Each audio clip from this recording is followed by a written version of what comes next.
that he gon' put up the sky. He don't tell no lie, he don't tell no lie. No, oh, oh, no, no, oh, no, well, he said that he gon' put up the sky. He don't tell no lie, he don't tell no lie. No, oh, oh, no, no, well, he said that he gon' put up the sky. He don't tell no lie, he don't tell no lie. No, oh, no, we all thought that we could believe him, but then he stepped to step, and now we can see there's a new sky waiting for all of us to step through. Never could imagine what one person could do. Yes, we all believe it. We all try to understand things that we look at. We believe in working. What does happen like?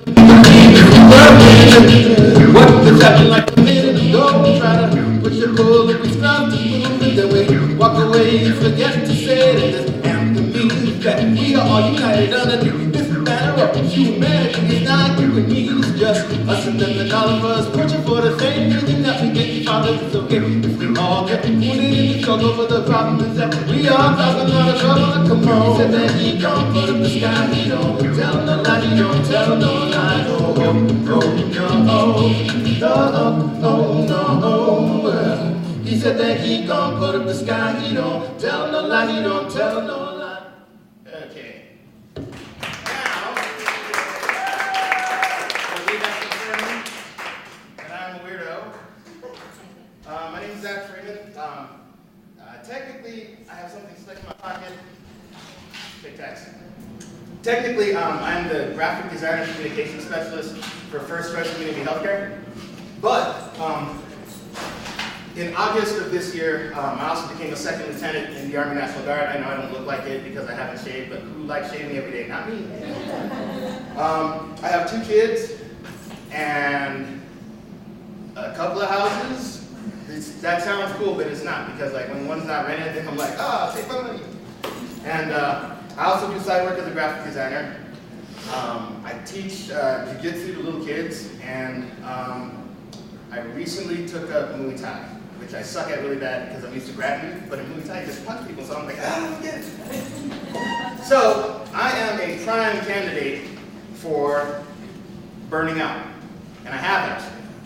Now, the first time that I absolutely burned out was roughly 2 years ago when my father-in-law died, and I developed an anxiety condition because right at that moment, I had just quit a very stable job working for the state, and I started working for myself, which I kind of sucked at. And then I was also teaching illustration and concept development at the college I graduated from. I was still in the National Guard, and I was going through the officer training program, which I absolutely hated. Like, not a little bit, not like, nah.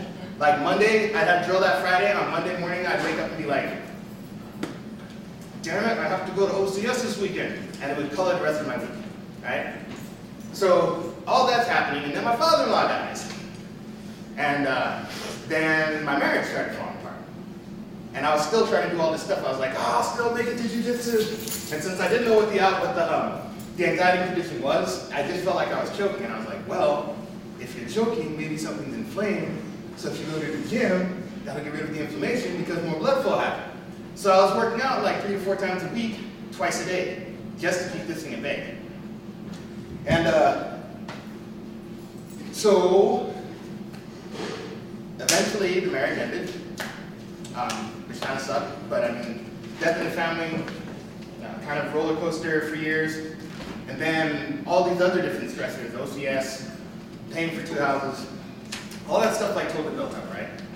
Now, there were a bunch of tools that I had that I totally forgot about. And they were the things that got me through being in basic training. Even though basic training, I'm not even gonna joke, basic training is so easy right now, it's not even funny. If you have a kid or know somebody's going into the military, you're like, oh, basic training, just laugh at them. That's like, it's pretty much like yoga and eating good now. Well, there's push-ups, but not as many as there used to be. Like now the military actually has restraints on stuff like that. Back when my brother joined the military in the late 90s, they'd make you work out as long as they wanted. Now they have a 10-minute limit. And so you can't just get smoked until you die. You can actually be like, all right, sorry, we're done, right? Yeah, done. So I had some tools that I used to get through that I'd totally forgotten about over the years. And the quick list is number 1, not being overcommitted. Number 2, exercise. Number 3, nutrition. Number 4, loved ones. Number 5, prioritizing. Number 6, planning. And number 7, being goal-oriented. So I'm just gonna kind of like go down through these, right? All right, so overcommitted. How many of us here, all right, Laura, thank you. You raising 2 hands back there, man? Damn, okay, so anyway, well, let's do a couple things. All right, how many of us have a smartphone? How many of us have a friend, relative, spouse, or maybe ourselves that when we get home, we take out our internet device and then disappear into the internet for the rest of the night? Anybody know anybody like that? Live with anybody like that? Okay. Well, the reason I bring that up is because that's your brain being overcommitted. Okay? Like I find myself often with my iPad open, looking at Facebook, while my laptop's open because I'm trying to watch a movie, and my phone's here and I'm texting somebody. That's stupid. It really is, because you're like, my brain can handle it. No, actually it can't. You're not giving yourself any mental rest. Because how many different ideas are you dealing with right now? Remember when smartphones first started like getting into teenagers' hands, we're like, oh, look at all these teenagers, they're multitasking, it's great. 10 years ago, we were like, no, it's dumb, they're not actually learning anything. Because we're not. We have this idea that like we can multitask and take on these all kinds of different tasks at one time and be successful at them, and that's not actually true. Your brain doesn't actually work like that. So we look at mothers and stay-at-home parents. They're like, oh, you're cooking and cleaning and changing the baby diaper, and then you call your mom, and your mom said to change the baby diaper different way, so you're doing that, and then you clean the bathroom. Is mom happy at the end of that day? Is stay-at-home dad happy at the end? No, we're your hair is sticking out in like 15 different directions. There's smoke coming out of one ear. The baby's changed its own diaper, and you just burned dinner. Now, there is a way to multitask successfully, and there's a bunch of different organizations that teach it. The places I learned were in jiu-jitsu and in the military. Like before I went to the military, I was like, I'm a graphic designer, woo! And I didn't plan how my projects went. I just did them as they came. I didn't start structuring things until they put me into a management position, because then I was like, well, wait, I'm responsible for outcomes now? Oh crap. And so that was the beginning of getting organized. Now I'm gonna like full disclosure here, because there's only us, all right? Before I went into the military, I was a scoutmaster. When I was a scoutmaster, I was still smoking a lot of weed, right? And then one day I'm like reading through my scout stuff, and I was like, I don't think it's conducive to be a scout leader and smoke weed, because it says physically strong, mentally awake, and morally straight. So the weed stopped. And then a year later, I was like, I can't pay for my college loan. And I was like, wait, I don't smoke weed anymore. I'll go join the military. And so I went from like literally being a hippie scoutmaster to like becoming an Army officer 10 years later. All right, that's how big the change was. Now I'm not like some like, oh, no. It was just those things that I did that eventually led me to this end. And I put my happy right now at like, on a scale of 1 to 10, I'm probably doing like an 8.5, which is better than I've done in a long time. Because guess how many jobs I work right now? Only this one and the military. I do not work for myself anymore doing graphic design. Right now, I have this like karmic circle thing that I'll do, where like, it used to be I'd spend like a month doing free work, and then I'd spend the next 6 months doing like work for money. And so I've totally thrown that out the window, because right now, like, if you need graphic design for me, it's gonna be really cheap or free. Because number one, I don't have time for you to be my boss. You know, like, I could be like, if we do it for money, then you get to say stuff to me, but if I'm doing it for free, then you gotta just show it to me. Take what I give you. So that was part of the overcommitted thing. I was like, and then when I was working for myself, I was working as a graphic designer. And like I said, I sucked at it. Like I could do the design end, but the business end, not only was I not good at doing, but I was unwilling to do. And finally, after I burned through my savings, I was like, damn, what's gonna happen now? And then God was like, hey, the military's gonna call you and get you a job. And I was like, what? And they did. And then that led to getting hired by the military to run another contract. And then in the middle of that, I like on a whim applied to First Choice. And it turned out that my current boss, I had done an album cover for him years ago and forgot about it. And so he was like, where are you? And I was like, that's an awesome idea. And So consequently there, I make more money than I was making working for the state or working for myself. So it all just kind of works out, right? But, like I said, that came from not being overcommitted. Like, I don't even teach jiu-jitsu that much right now. I go in when I feel like it. It used to be 2 days a week, but now I'm like, if I make it this month, that's cool. You know, because like, number one, I'm getting old and getting thrown around, it hurts. No, I'm kidding, it's fun, it's great fun. That was something else that was like stressing me out. Like, oh, I got off work, I can't go relax. Now some people tell you that thing about like, oh, working out or martial arts, that relaxes me. Okay, that's all well and good for them, but jiu-jitsu sometimes relaxes me. Muay Thai definitely relaxes me because you get punched in the face, and so after a while you're just kind of, all right, I'm good. I'm going to bed now. I'm fine. I'm totally fine.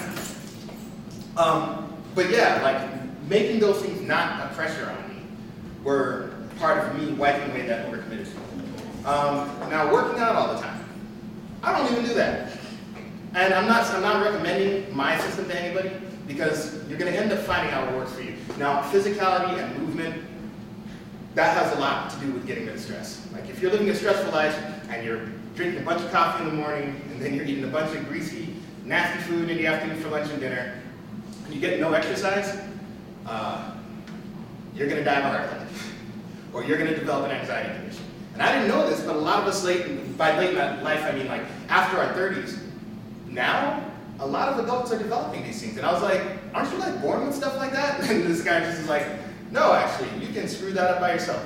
And I was like, oh, word? And she was like, well, what were you doing when the thing started? I was like, I think I was drinking a lot, and then I was working for myself and worried about that and teaching, and then the father-in-law died and was fighting with my wife a lot. And he was like, well, duh. And I was like, oh, okay. So the overcommitted thing.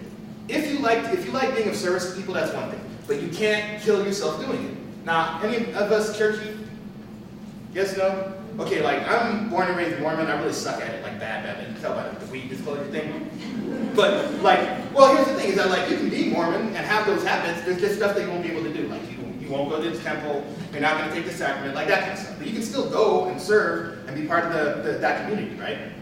And if you're any church, if you're going to the right church, they're always gonna be like, come help us do cool stuff. And you know, help your community, be part of Boy Scouts and Cub Scouts. Well, that's what my work was. So I had like totally forgotten that like that part of me really needed to be alive that way. And I stopped going to church for a while. And so more stuff falls apart. But the other thing in church is that like church is full of people who like do 50 different things. Now, I don't know if you guys are familiar with anything about Mormons, but there was this thing a few years ago where like the number of women being prescribed antidepressants in Utah skyrocketed. Because all these Mormon moms living in their Mormon communities together, there's that one lady in church who has 5 kids, matching outfits, sitting quietly every Sunday, and everybody else is like, whoa, my kids, baby's kind of slopping on dad. And the wives are all looking at that one lady like, we're supposed to be like her. And that's like, maybe she has a talent for that, but here are all these Mormon women suddenly trying to be that ideal, and it ain't working. So they stress themselves out and end up on antidepressants. Like the church actually had to address it. They were like, excuse us, ladies, you don't need to all be like that. And it was funny because like even the women weren't getting the idea. Like at that time, the president of the Relief Society, which is a women's organization for the church, one of them had never married. The other one had married, no children. And then the last one had like 2 kids. So here's all these Mormon women looking at this one paradigm right here, even though the leadership who's telling them which way this direction is, isn't anything like that. And so you have this like weird like kind of dichotomy of them being like, that's what we're supposed to be like, and the leadership of the church is like, no, you're not. None of us have kids. None of us have ever, I've never even been married. Like, what's everybody freaking out about? That's another part of the overcommitted thing.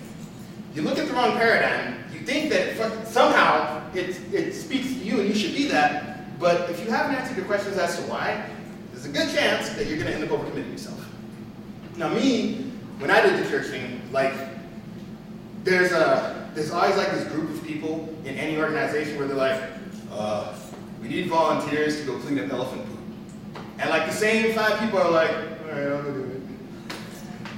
Basic training, same thing. That's how I figured out who I could hang out with. Because I'm like 34, And all these kids are like 18 and 21, and like they've all been living in mom's basement playing like Black Ops on the Nintendo or whatever for the last 5 years. They can't do push-ups. They cry when they go to sleep. They always need toilet paper. They always need a toilet paper. I never freaking understood that. I was like, because I was in charge of the toilet paper, and he'd be like, Freeman, need toilet paper again, man. I'm like, how did you go through a roll in 2 days? Were you crying that much? Well, anyway, so the same thing would happen at basic training. They'd be like, we need 5 people to go downstairs and kick rocks. And the same dudes would be like, oh, go kick rocks.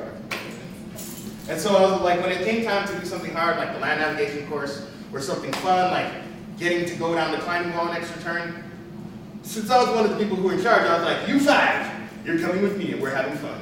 Because all the rest of you guys are idiots. Now this is funny because like the way that this thing actually played out was, towards the end of basic training, the drill sergeants start getting even with everybody. Like if you're a scumbag, if you're lazy, or if you talk too much, they put you in charge.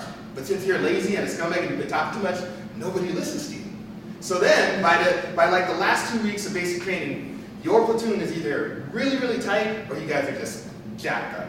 And ours was full of like individuals, so it was like really jacked up. And you know, because I'm like, guys, we came to Camp Conformity. Like, why aren't we conformity? And they're like, because I don't have to listen to him. Like, I was watching these kids actually talk back to drill sergeants, which is, it's kind of a painful affair because after they're done making you push, they yell at you some more, then they make you push, and then they yell at you some more, they make you push. And like, the thing is that like, if you're the loudmouth, what they'll do is take you off the side and then punish everybody else to make you watch. So then everybody hates you now, right? Yeah. So finally, last 2 weeks of basic, they're like, Freeman, you and Freud, you guys clean this mess up. And so we did. We were just like, no, I don't have time to get smoked tonight. And if I have to get like this close to you, then I will. And then they gave me another opportunity. We had fight day, and so they were like, everybody who had a big mouth, they were like, Freeman, go fight him, Freeman, go, because I was the only one that knew jiu-jitsu. So I was like, shut up.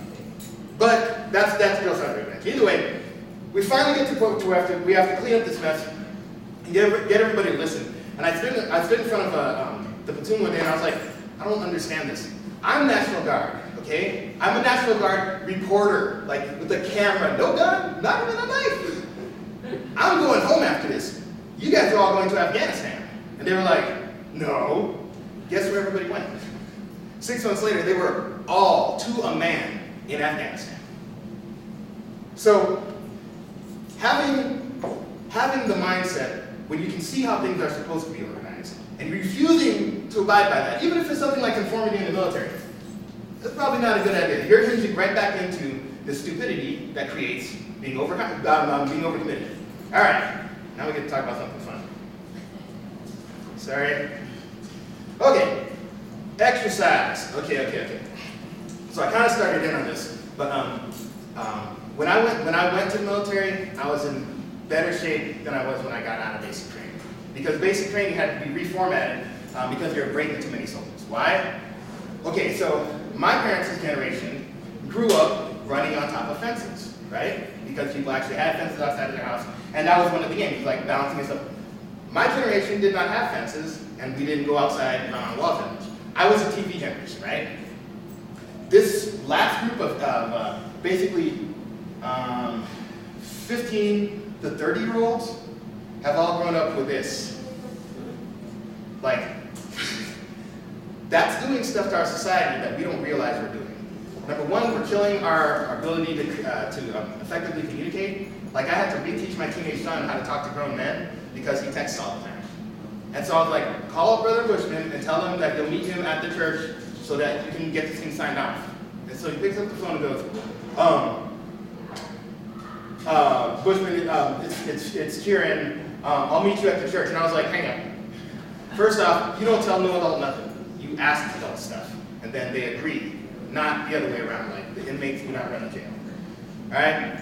The other thing, though, that's happening with smartphones and with video games is that core muscle development didn't happen correctly in this generation. And so these guys are showing up at basic training and starting to go out for 2-mile runs and getting stress fractures in the bones of their hips. And if the Army breaks you, it has to pay you for the rest of your life. And so the Army's like, we're okay, no more breaking soldiers. first thing we're going to do is change our exercise program to include yoga, stabilization drills, Pilates. And then the year that I went, they stopped making fried food in all the cafeterias or the DFACs. So you get there, and all you eat is like pretty much straight up protein, like good carbs, nothing fried, and then you don't get like not a whole lot of high fructose corn syrup, except for inside your MRE, but that's a different story. So you go there, as long as you eat the food that they put out in front of you, you're going to be healthy. So the downside for people like me is that like I had that physicality when I left because of the kind of exercise I did. Now, for me, that's like, okay, I'll just tell you what it is. When I go to the gym, I'll run a half mile or a quarter mile, depending on my mood, as a warm-up, and then I'll go to the barbells and pick up 55s and just do 10 curls each, and then I'll go to, it's kind of like a dip bar, and do a modified dip where you lift your legs and just do 10, and then I'll pick one other exercise, only do 10 reps of that, then 20 pull-ups, and then one other exercise that only has 10 reps, and I'll do that cycle usually 2 to 3 times. And getting through that cycle 3 times takes about an hour and 15 minutes. Now, do I do that every day? Hell no. I'm 41. I don't need that right now. When I was like 30, yeah, I needed that. But now, I can do that like twice a week with some jiu-jitsu and be good. But if I kind of like break those chunks up, that I am getting about 20 to 30 minutes of like really high energy workout once a day, at least. Now, that much movement sounds like craziness, but no. That's 20 minutes of walking fast. Like a lot of us get the idea of like, oh, lose weight, just go walk and run. No, it doesn't work like that. Actually, you have to burn calories if you want to lose weight, right? So things like lifting heavy objects slowly, that's the kind of exercise that's going to take that off. Now you can go and research all this yourself. So all I'm going to do now is just tell you some of the stuff that I do and how and why it works. The other thing that I do is a tire workout, right? You get an old tire, a sedan tire. If you're like just starting out, go get a sedan tire, all right? Now the thing is that like the tire it's wonky to hold and it's wonky to throw and it's wonky to catch. So you're getting all this kind of like all your small muscles. Those are all getting exercise because you're having to move all of them. So, and if you're the Hulk, you go get a really big tire. Now anyway, so you get the tire, and I'm not going to get the tire that time. But it is in my car. That's how like about that I am, because you know a tire workout needs a park or like just some open ground. So that means that the tire cannot stay at home. It has to like travel with me, which is like kind of weird. I understand that, but whatever. Okay, so here we go. So the tire, you throw it, right? You can sidearm, where you grab the inside of the tire and throw it that way. You can throw it with both hands on either side. You can throw it with both hands over your head, and then you can swing it around and walk. Now, usually what I do is I'll take my tire and I'll throw it overhand about from here. I'll throw it overhand and walk to it, pick it up, throw it again. About the distance from the stage to the back wall. And then I'll turn around and throw all the way back. And trade arms, throw in different directions. The same way that like if you do pull-ups, you don't just do these because those are easy. You do both of them. Because changing your grip exercises different muscles. That's the benefit. And then, okay, so I've thrown the tire back and forth. Now I'll roll the tire and jump over sideways. Now you can, I have another friend that I go with, and she'll just like throw it and jump in and out. Same thing, you're jumping, you're moving, you're burning calories, right? All right, so that's the tire workout. And then games. Now, if you're gonna go work out and you hate working out, you're not gonna do it that often. So like, I like to encourage people to find a movement thing that they like and do that. Like, if you just like dancing and you don't like lifting, then go dance a lot. Like, there are tons of free classes here now. Albuquerque is cool like that because like, there are so many like cheap and easily accessible things that don't cost like, you know, $60 for a class and stuff like that. But on the flip side, there's also a lot of like crazy interesting gyms here in town. And then there's dojos all over. Like if you want to learn any martial art, this is definitely the time to do it. But yeah, you gotta find your movement that you like. So, cause then you'll actually do it. Like that's why I mean jiu-jitsu. Okay, so I actually have a black belt in jiu-jitsu, but that came because the school I go to would only advance you when you started teaching. So you'd be learning and stuff and getting chucked around, and then you'd come early to go to the kids' class, and once they notice you're going to the kids' class, you probably got a belt advancement within like the next 3 months. Because they're like, the owner of the school is like, well, you're obviously learning because you're teaching. So therefore, you deserve to advance. And then basically you become like you technically become a teacher when you become a purple belt. And so one day, I'm getting ready to help the kids' class, and I'm like, Shihan, I forgot my belt. And he threw me a purple one. I was like, I'm not a purple belt. And he's like, yes, you are. But that's how that system works, right? And I liked doing it, so I went. Back then, I was going like 4 times a week. And so that's kind of that's a lot, but it got into my head that like this is the kind of movement that I do that works for me. All right. One of my other homegirls, she's a dance person. Like she swims and stuff too, but like the dancing is her main thing because that's the kind of movement she likes. So if you don't like the kind of movement, you're not going to do the exercise. I guarantee.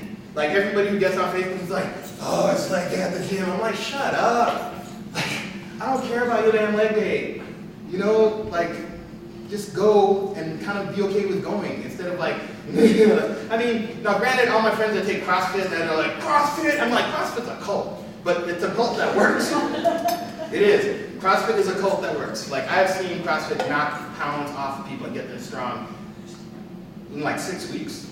Like, watching somebody knock out 15 pounds in 6 weeks, you can't sneeze at that. That was probably worth the money. Okay, now since I'm a martial arts guy, that's all I can really talk to, so I'm going to tell you guys some stuff about that. Alright, so what's martial arts good for? Some people have the idea that once you take a martial art and learn how to fight, you're going to go out and start fights. And they're really scared of this with kids because they're like, the kids, they'll start fighting as the kids. And I'm like, first off, martial arts doesn't just teach you how to fight. It teaches you how to think. And when you become good at it, it teaches you how to think your way out of fight. Like, good self-defense schools aren't going to teach you to like, get on top of the guy and choke him out. They're going to teach you throw them, break something, and run away. Because if they have friends, you're going to get got, especially if there's only one of you, right? Now, that sounds like a little bit chickenish, but like it's not the military. The military fights with overwhelming odds. You're not told to engage anybody unless you outnumber them by 3. Or no, you're 3 times your number. So if there's 10 guys there, and my 10 guys are here, my command's going to be like, nope, we got to wait for backup. Because we're going to overwhelm them. We're not going to just go in and be all like, Rambo, no, it doesn't work like that. Now, self-defense is something completely different, all right? Self-defense means you have to fight, and then you have to obey, and then you have to get to where you can be safe. Like, has anybody here taken active shooter training at their job? No? No? What training? Active shooter? Oh, yeah. Okay. Active shooter training. You're supposed to hide, barricade yourself somewhere, and your last option is to fight, right? That's how self-defense actually works. It's like, and that's the thing about martial arts, is that it teaches you, like, yes, we're teaching how to walk without this, but at the end of the day, when people find out that you know how to fight, and then you use that for the wrong reasons, you're going to be responsible for that damage, not them. Like, if people know that you know how to snap somebody's neck and you choose to do that, guess who's going to jail too? So you have to think about the power that you have. You have to be responsible with that stuff. And so, most good martial arts places will teach you that, like, if somebody comes at you, tell them, I don't want any trouble. Because this looks like a defensive position, but it's actually not. It's an offensive position. Because my hands are where I can block things right now. Here, here, here, here, there. But right here, I can also hit you while you're busy talking smack. So that's the stuff that martial arts actually teaches. And then when your hands are here, you have time to think that maybe if I just keep on walking this way, I can take off and walk away. So that's one of the reasons that I'm like, go do martial arts, but go do it as a family. One thing that I like that always gets my goat is when I go to classes or when I do kid stuff, and I see the parents over there on the sidelines on their phone, and here's their kid doing jiu-jitsu with me, and I'm like, I know you may not think you need it, but like you taking the class with your kid actually reinforces your status as an instructor in your home and in their life. Like, you don't know it until you do it with your kid.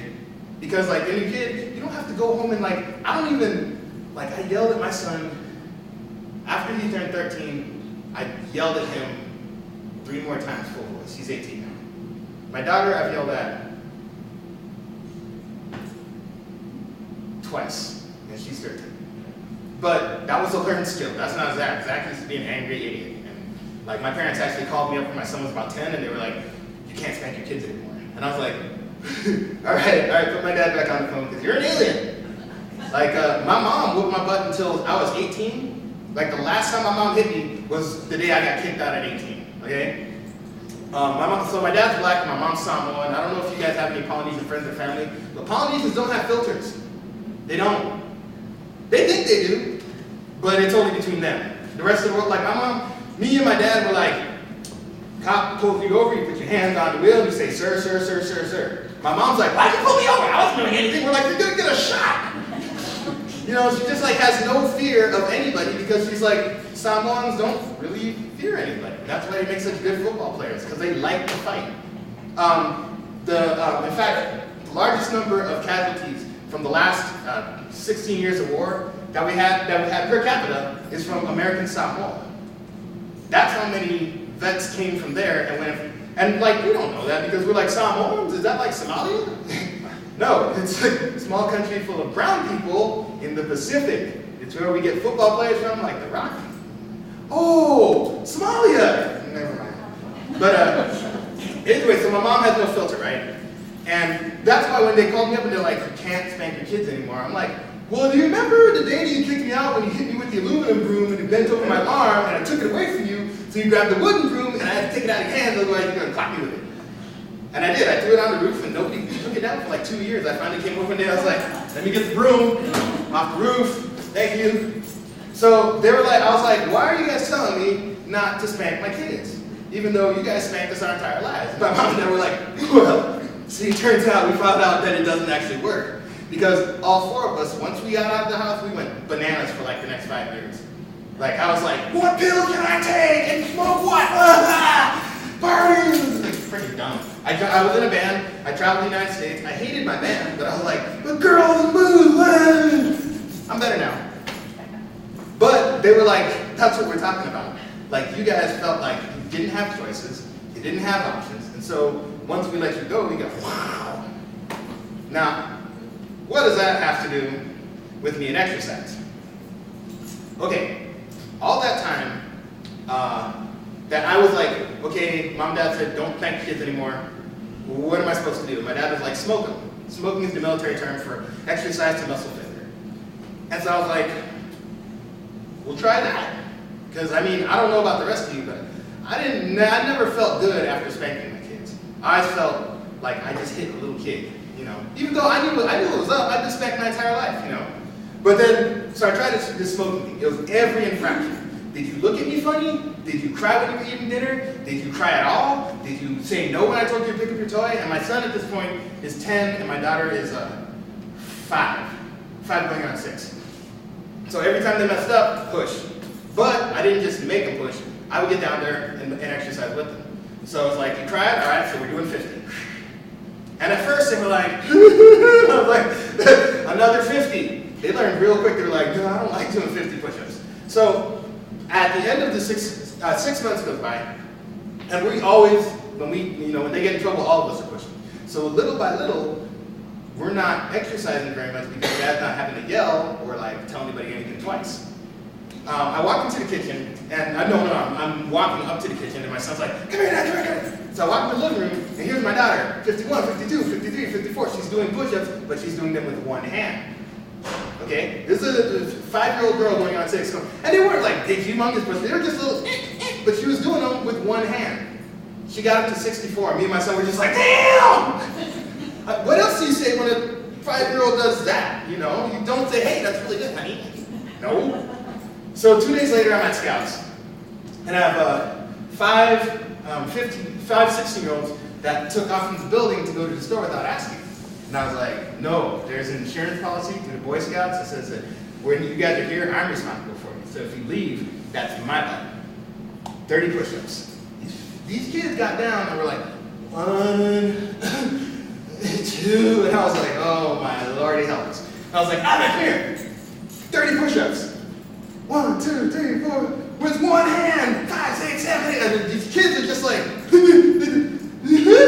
2 of those boys went on to like get into martial arts and both get their black belts within the next 2 years. Because they're like, I just had a 6-year-old girl do more push-ups than me. Now my daughter now is like completely fearless. She, in fact, kicked me dead in the jump a month ago, which if you can do that to your dad, I'm not worried about any boys. I'm like, no, I know exactly what y'all got coming. People are like, did you get your shotgun yet because your dad would die? I'm like, I don't need it. She got that on lock. But the reason was that she thought I said, you fight like a girl, and I had actually just said girl fight. But she turned around and popped me in the face a couple times and was like, wham! And just looked at me, and I was like, no, I think you got that wrong, babe. But that stuff came with a base in exercise as a child, not catch-up time when you're in middle school. So my kids have always been like really strong kids, but that's because that exercise can happen when my parents told me not to spank anymore. All right, so nutrition, I'm gonna kind of fly through. Hey, wait, it's 45 after, am I done? Or no, I'm not done? Yes, I'm free. Okay, so what's it called? Nutrition. All right, so I kind of have had the luxury of being able to eat trash and make it work because I worked out a lot. And now that I'm 41, that doesn't work anymore. Can't eat trash. So me personally, right now my roommate's kind of dominating our cooking because he knows more about it than I do. But basically, you can make it. There's a couple ways to make it work. Number one, take fast food out of the equation. Like if you're gonna go eat out, go find a local restaurant and eat their food. I'm like, chains, all chain food, bye-bye. Number one, they get all their food from the same distributors. Like granted, a lot of restaurants do, but all the big chain ones, they're basically using all the same stuff. Now, when you see a chain restaurant that's like, oh no, we use organic and locally sourced, you won't, because they don't do that. That's a non-issue. But if you're gonna spend your money on eating out, eat out at somewhere local. The food's probably gonna be better, the service is probably gonna be better, and the money stays in your town, right? Now, when you cook for yourself, that is probably your best bet. Now, it's New Mexico, I get it, and we have like enchiladas, and we have tacos. I'm kind of hungry.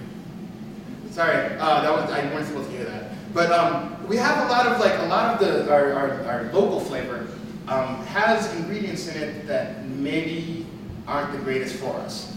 But I don't know what everybody eats. But number one, read labels, figure out how much like high fructose corn syrup is in it, figure out if the fats in it are good or bad for you, and then make the decision. Don't just go shoving things into your face, because if you're not working out all the time and you're under 40, it might work for you, but as soon as you pass 40, that doesn't. You have to take care of yourself, because like 40 is like the little mortality thing. Like, oh crap! Even if that's that, I might only have another 40 years in this body. And so, doing things like making sure you eat more fruits and vegetables. That's like the big thing. A lot of us are like, but no. Yes, that's really what it comes down to. The more processed food you eat, the less nutrients are in it, the less vitamins are in it. But if it came out of the ground or from a tree, you're probably going to get the vitamins that you need. But as soon as it becomes a package of anything, you're losing a lot of the vitamins and nutrients that you actually should be eating it to get. Meat's a funky one. I personally, mostly, I don't really, oh yeah, okay, so I have a lot of friends that are vegan and vegetarian, and so they harp on the meat thing, and then I started listening a little bit and cutting out some of it, and then some of my other friends cut out red meat entirely, lost a bunch of weight.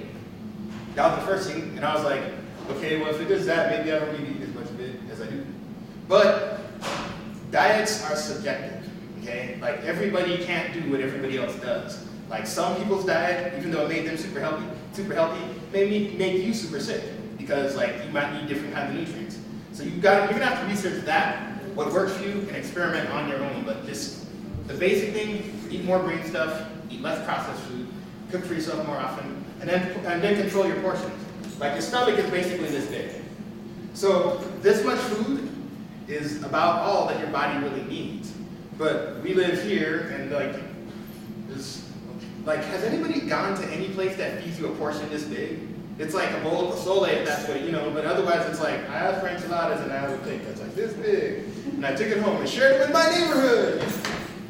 So that portion control is a big thing though, because you can like, this much food runs me easily 7 hours.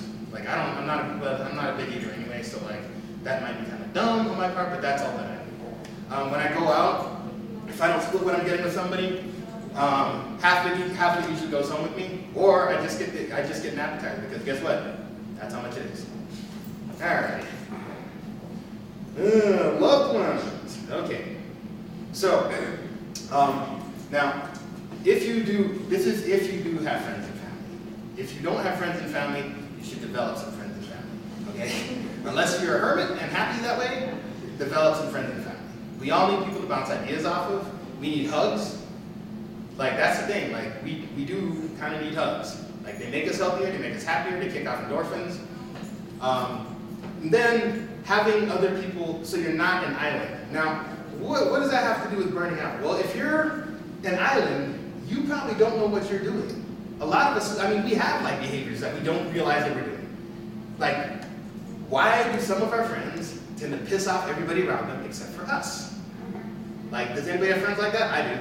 And like, I kind of want to tell them that like, bro, it's because you're mad all the time. Like, you don't think you're mad all the time, but you're actually mad all the time. Like, when you have a chance to say something, you don't say something happy, you say something negative. Guess what it turned out to be? He had depression that was undiagnosed. He's better now. But like, for a long time, we were just like, what the heck? You're not doing it to me, just do it to everybody else. And the other thing that was going on was he was being an island at that time. He had just gotten married, wasn't really talking to a lot of friends and family, and so this stuff is spiraling, and he and I are the only ones that really notice it. Now it's popped up again, and he went through a phase where he lost a bunch of his friends. Again, it might have been a good thing, because like some of them weren't that cool, but that thing of like creating friends and family for yourself, finding community, that's something to take seriously. So churches, clubs, online communities are one thing, because you can be more open in some places online. But there's also places online where like too open, like half of Facebook. But I personally would not suggest looking to an online community as your first place to go find companionship or find a community. Like, even if you're not churchy, churches are nice places to meet people. And like everything from the Unitarians to the Mormons and Catholics, I say yes to that kind of thing, because you can take the religion out of it. Like, you don't have to go to every meeting. You can just go to their activities. And most churches are like, it's another body, yay! Even things like, well, Channel 27 doesn't exist anymore, but KUNM does. And any nonprofit that's service-oriented, Boy Scouts, Girl Scouts, get down with somebody so you're not always thinking about your ideas in your head only. All right. Last part. Okay, so I'm going to kind of squish all these into one because they can actually. Priorities, planning, and being goal-oriented.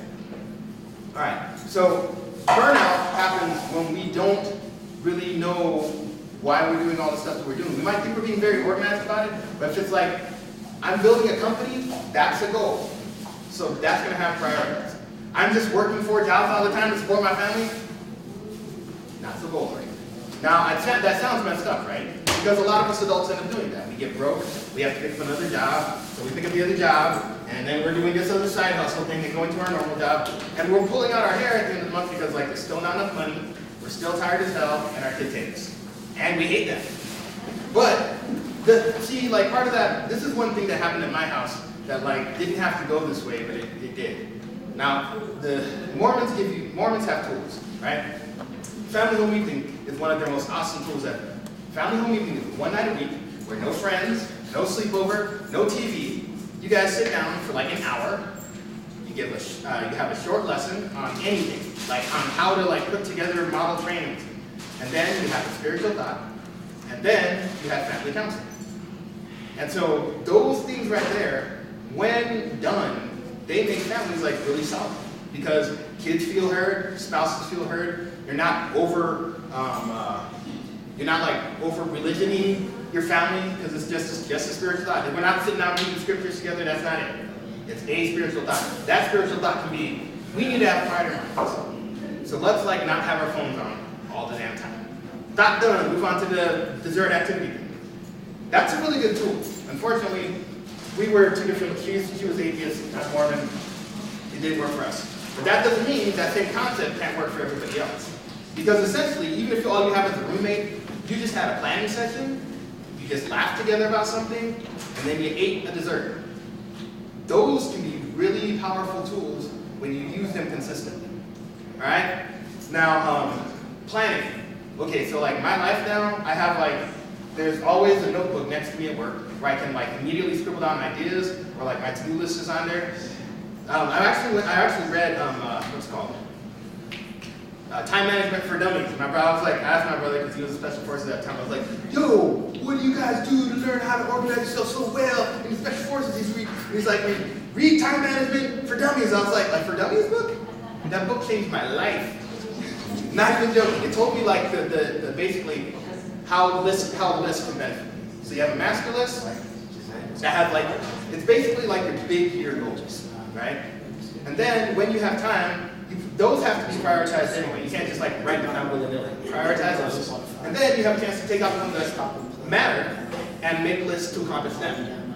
That's how the military does it. Like, that was like one of the hardest things for me to learn in officer training school, is that like every step you plan. And they actually have a system for doing that. They give you that template, that's the only one that you use. You're like, no, Special Forces gets to do whatever they want. Nope, they use that template. In fact, when I was getting ready to go to officer training, my brother called me up and quizzed me on it, just to make sure he knew what I was talking about. I was like, this really does work. So, listing and planning give you the final thing of being goal-oriented, right? And, all right, so I did not intend to become an Army officer when I got into the military. I wanted to be a 46 Quebec, which is a reporter, and that's all I was planning to do. But I got in, and I think I just stood up straight enough, and the first time I got back to drill over here, my sergeant major came up to me, he's like, "Do you have a degree?" And I said, "Yes, Sergeant Major, I do." He said, "You need to go to OCS." I was like, "I just got here. I don't want to go nowhere yet." I just, no. And not even 5 minutes later, my commander comes up and goes, "I heard you have a degree." I was like, "Yes, sir, I do. I have a degree." He's like, "You need to go to OCS." I was like, "I do? What's this OCS you speak of?" And it was officer training, right? Now, when I did the program twice. The first time I did it, I dropped it because I was trying to buy a house, Rocky America. Second time, after 6 months, you go to this thing called Phase 1. Phase 1 is basically like basic training switching to 60s. It sucks. But once we got through that, all of us realized that like, oh, well, if I got through that, and there's no more of that, I'm gonna finish this freaking course. And then we had to plan our lives accordingly. And that meant that like, there was plenty of Saturday nights where I wasn't going out. I had to do like a weekly or monthly conference with the rest of the guys in my class. And eventually we got smart about that and did all our stuff online. But every step of the way, you have to plan what your next step is gonna be. You can't show up at drill and just be like, "Well, who's gonna do it?" Because after that, they're like, "No, you guys are planning." So if you show up with no plan, guess what? You're just gonna get smoked the entire time. And we did that like once, guess what? We got smoked the entire time. So we learned. But like, that's the thing about being goal-oriented, is that like, if you don't know where you're going, then there's no way in hell you're gonna figure out how to get there. You don't just, I don't know how many of us have watched like The Secret and got the wrong idea about the law of attraction, like, if I think it will appear. No. No. There are a bunch of different factors that make that stuff happen. One good book to read is The Outliers by Malcolm Gladwell. That talks about how luck is basically made. There are all kinds of different conditions that are already existing in our life and in our society. Depending on what you want to do, you got to find a way to be in the right place at the right time. Like I happen to be for this Army thing, I happen to be in the right place at the right time. That was being a black college graduate in the New Mexico National Guard when they were looking for women and people of color to get into the officer program. So I kind of was like, this was like the perfect time for me to do that because I was going to be helped and supported the entire way. Now, could that have happened 5 years ago? I don't know. Because the perfect time for me happened to be right now. Same thing with my degree, same thing with most of the stuff that I've succeeded at. Even with this music thing. Like this, okay, so I've been on America's Got Talent. But that's because I was doing this weird thing when nobody else was. And I was like, I know it's kind of dumb, and then one day somebody was like, "Hey, you want to be on this TV show?" And I was like, "I don't even watch TV." And I seriously got there and was on the show and had never seen it. And they're like, and it was like the first season, so it was like when it was like super hot, and I'm just like, I'm gonna beatbox now. But that's the thing, like just believing that like, if I get, you can. Make lists, plan, because when you're ready, that's probably when the opportunity is going to pop up, right? Because you can't, if you think about it, how well can you see an opportunity if you've never planned for it to come to you? You're not going to be exercising. You're not going to be drawing every day. You're not going to be sewing every day. You're not going to have like finished rebuilding 2 cars. You know, somebody's going to be like, oh, hey, we have this great business opportunity. You're like, oh, I stopped doing that like 6 months ago. Planning, goal-oriented, make lots of lists. All right, so that's all I got. You guys have a great evening.